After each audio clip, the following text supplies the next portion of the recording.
unalive And what about themselves. the fact that That's women's mental health has been astronomically growing in the negative direction under feminism, especially under the egalitarianism of gender? They report the happiest levels that women report are when they're married and in traditional gender roles. Have you ever heard of the term ignorant? The phrase "ignorance is bliss"? I'm sorry. I'm sorry. Do I need to go and experience killing someone, right, to know that I don't want to experience killing someone?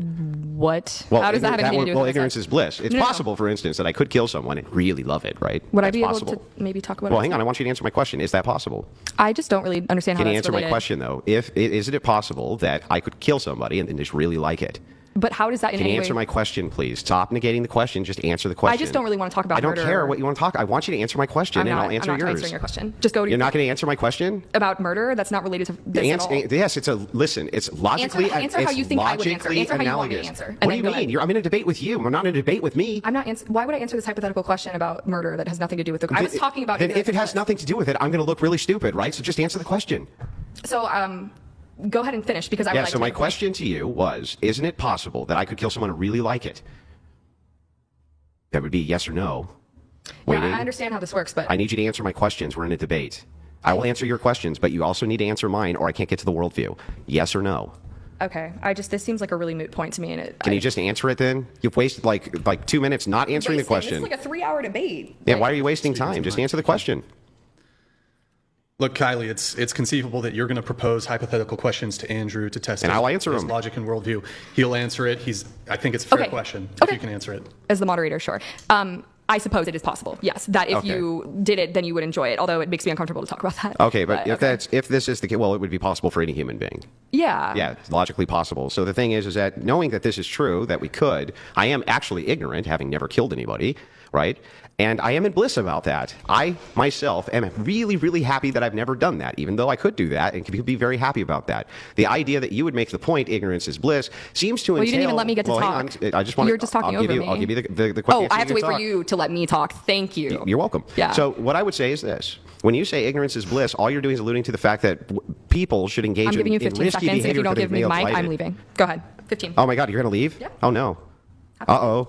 Look, Andrew's finishing his point. I was. He was finishing his point. No, I'm serious. 15 seconds. Because he's been talking for the last 5 minutes. So it's really not fair. You're not moderating very well here. Well, to be fair, you guys got to allow... We were actually doing really well, I think. Hold on. Until I was making a broader point. Then that wasn't allowed. Well, it was at the expense of me speaking is the problem. Hold on, just one moment. So, look, in conversations and especially in a debate, look, sometimes people are gonna butt in. There's been a few times you've done it. Yeah. Andrew's done it. You've both done it. I'm trying my best here. Well, that's why I'm alerting you. I feel like at this point I would like to be able to speak my point, because he rebutted me before I was able to give my point, and that's been happening the last 5 minutes. You asked me a question. Have you heard the term ignorance is bliss? So I could speak and explain my point. Yeah, so then I said yes and said, but here's the problem with that. And then talk for about 3-4 minutes and then try to back me into corner over nonsense. Give the expression. When I ask you a question, you answer it. I expect a yes or no, and then you give a comprehensive answer like I was.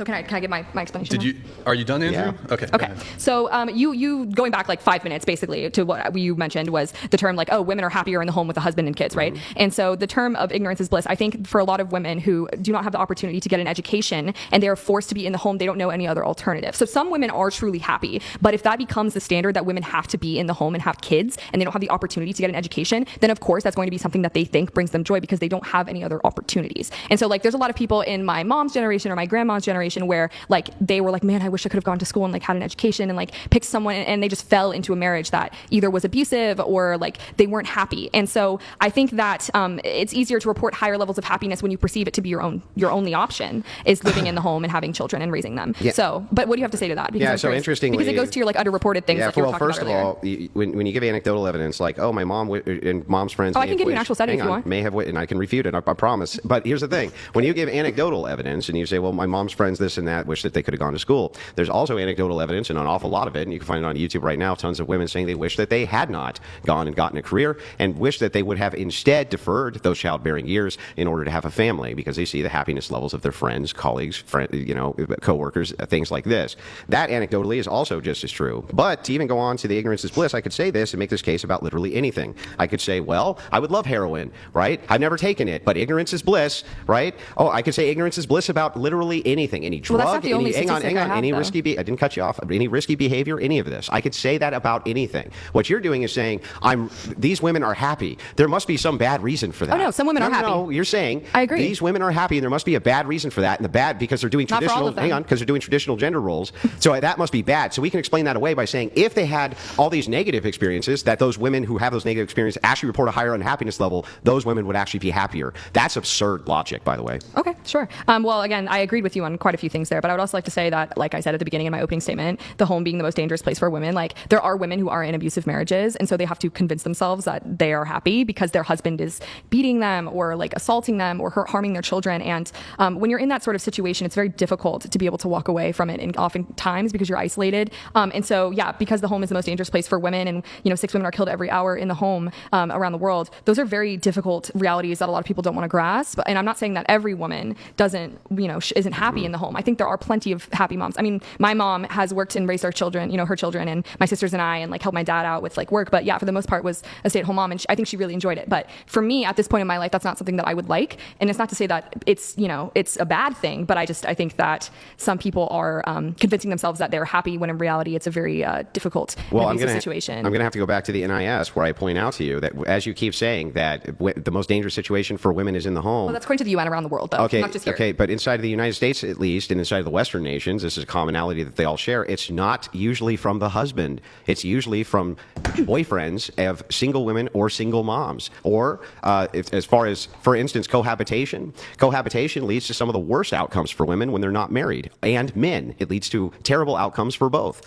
This idea that you have that when you say this, it's very loaded. It gives the impression that husbands are at home abusing their wives, and the opposite is actually true. The truth is that when women get divorced and they end up in these occupied relationships, that's when they end up with the most amount of abuse, not from their husbands. Well, I think it's how we were talking about earlier about like confounding factors and other things that might the classification of things might change the results of studies. For this one, I'm looking at it, and it says facts and statistics on domestic violence DV, and it's mainly including intimate partner. So it's not talking about husband or boyfriend. That's why we separate them, right? So we would separate those two categories to see who's the more abusive. Do you have a statistic? Yes, I just gave it to you twice from the NIS. I know, but like I'm looking at it, and again, like I'm having. Show me the numbers from the NIS that you're looking at. I actually don't believe you. Oh, I'm not looking at the NIS right now. I was looking at it earlier, could not find the number you were talking about. Yeah, but you looked like, at it that for does not 1 exist. minute. No, I didn't. You did.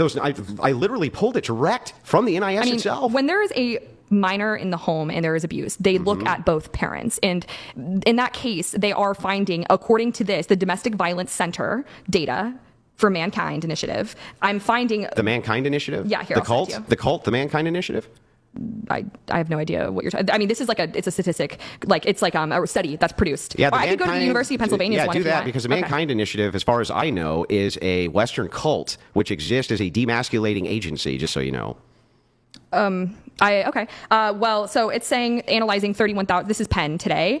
So this does go to your point. It is just slightly above the spouse rate for abusive boyfriends.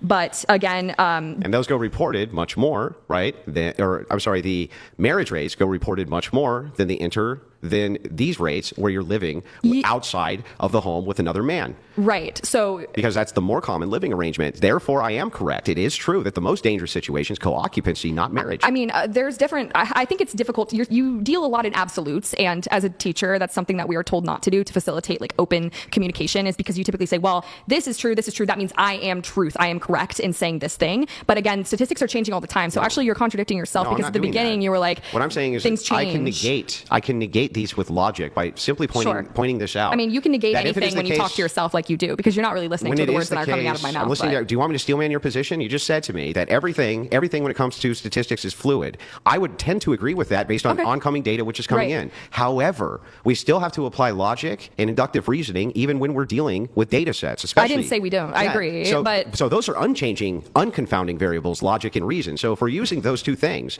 we can easily point to this and say we know for sure that it's going to be underreported in cohabitation and possibly reported at least better from the marriage standpoint. That's probably true. I don't think anybody would really dispute that. Yeah, actually, I found a study to your point. Researchers have consistently found higher rates of violence in cohabitating compared to marital relationships, but in those cases, still, it is 95% of perpetrators are male. So what do you have to say in terms of that? Yeah, okay, so here's what happens. What feminism has done, especially with the destruction of the marriage, is it has put women in the most vulnerable position, where now they leave their home with their husband, where the abuse rates are not nearly clearly so high, as pretentious feminists pretend they are, so that they can cohabitate with men, with other men who are strangers to them, strangers to their children. It puts their children at risk, and it puts them at actually higher risk than if they had stayed with their husbands in most cases. Oh, okay. That makes sense as an explanation, but I think that, again, that's an anecdote that's probably not true for everybody. And the cases are pretty clearly in place. Like the evidence has shown that regardless of whether there's children in the marriage, 95% of the perpetrators are men. And, we were talking about how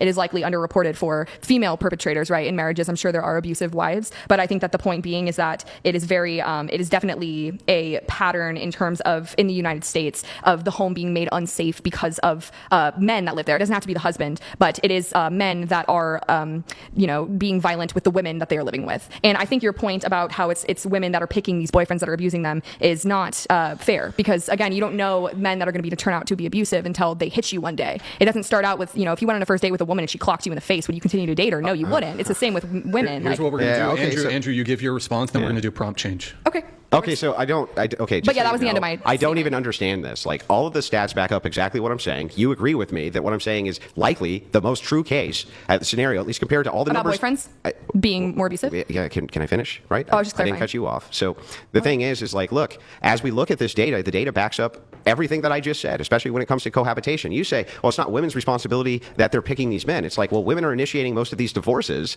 For one, they're leaving their husbands. They put themselves in this confounding situation where now they're being abused by strange men, often because they want them as sexual partners or other things like this. You say, well, that's true that the abuse happens inside of these places, male, whether there's children or not. Great. But when it's a cohabitation event where children are involved, you're now putting your children at risk, because the risk skyrockets for abuse. Skyrockets for abuse of those children. No wonder men don't want to get married to modern women if they're going to get divorced, and their women are going to put their children in an abusive situation, right? And that's what the stats show more than anything. Not that women are being abused.